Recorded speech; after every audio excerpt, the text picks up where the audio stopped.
la deuxième marche du podium, vous avez voulu prendre un peu d'altitude.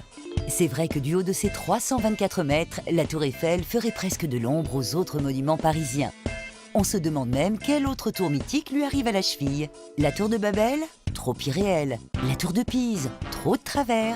Allez, peut-être l'Empire State Building, et encore. Paris ne serait pas Paris sans elle. De quoi crier cocorico. Et s'il y en a bien un qui fait le coq devant ce monument, c'est Stéphane, son directeur technique. Pour beaucoup d'Américains ou d'Asiatiques ou de Russes, l'Europe et la Tour Eiffel, voilà, on la plante au milieu de l'Europe et c'est vraiment l'emblème, quoi. Si aujourd'hui on l'érige en emblème, il y a 100 ans, la demoiselle de fer passait pour une verrue dans le ciel parisien. Il faut dire que son génial inventeur, Gustave Eiffel, a fait des choix osés, notamment côté matériaux. Mais lui, il y croyait dur comme fer. Il a voulu acheter un matériau qui était beaucoup moins cher que de l'acier et qui était donc du fer pudelé. Ce matériau a un avantage, c'est qu'il s'oxyde très peu. Si Gustave Eiffel avait choisi l'acier et du boulon, je doute qu'elle soit dans le même état aujourd'hui. On admire souvent la structure complexe des poutrelles de la Tour Eiffel en vantant ses qualités esthétiques. Alors au départ, ce qui était étudié, c'était surtout la stabilité de l'édifice face au vent. C'est bien plus tard que cette prouesse technique a été considérée comme un chef-d'œuvre. Mais avant de devenir un chef-d'œuvre, il aura fallu 2 ans et demi pour assembler les 18 000 pièces de ce Lego géant. Alors pour un passionné de technique comme Stéphane, il y a de quoi être comme un gamin. Et son terrain de jeu favori se situe sous terre.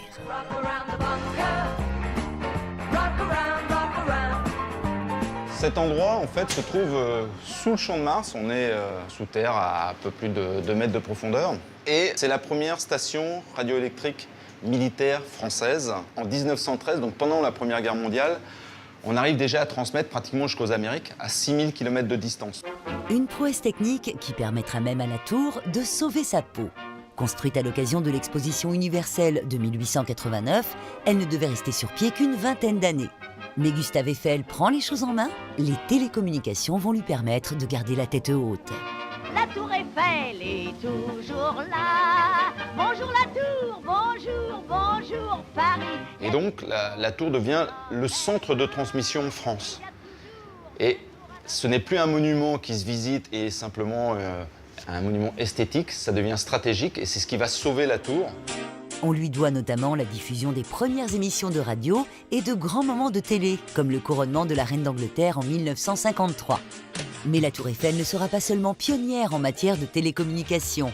Dès son ouverture, les premiers visiteurs peuvent accéder au sommet grâce à ses ascenseurs flambant neufs.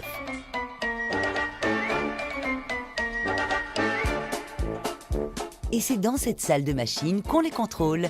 Ici, rien n'a changé depuis plus d'1 siècle. On est un peu dans le monde de Jules Verne et puis un côté aussi Charlie Chaplin des temps modernes. Technologiquement, pour l'époque, c'est une vraie prouesse. Et d'ailleurs, aujourd'hui, c'est toujours les mêmes et ils n'existent qu'à la Tour Eiffel.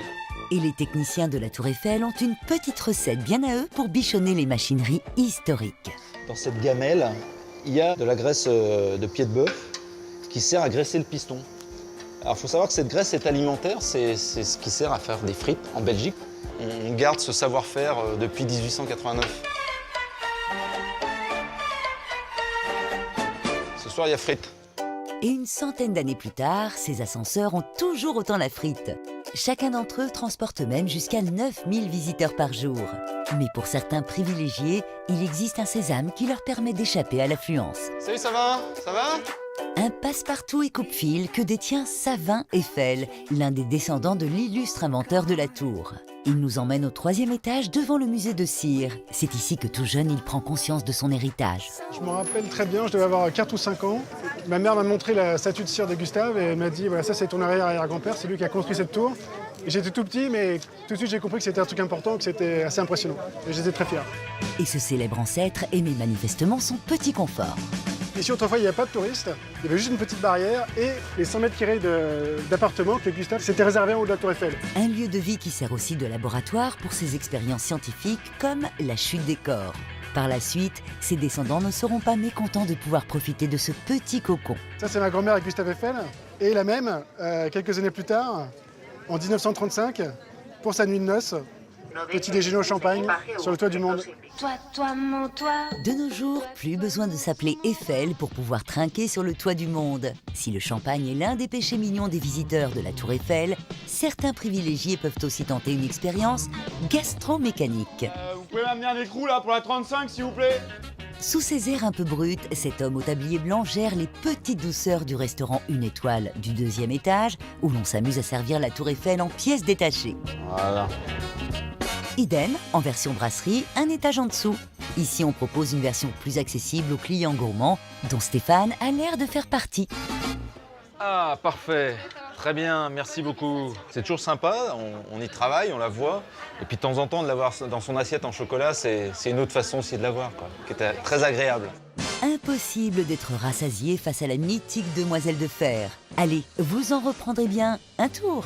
Et qui sait, peut-être atteindrez-vous le 7e ciel.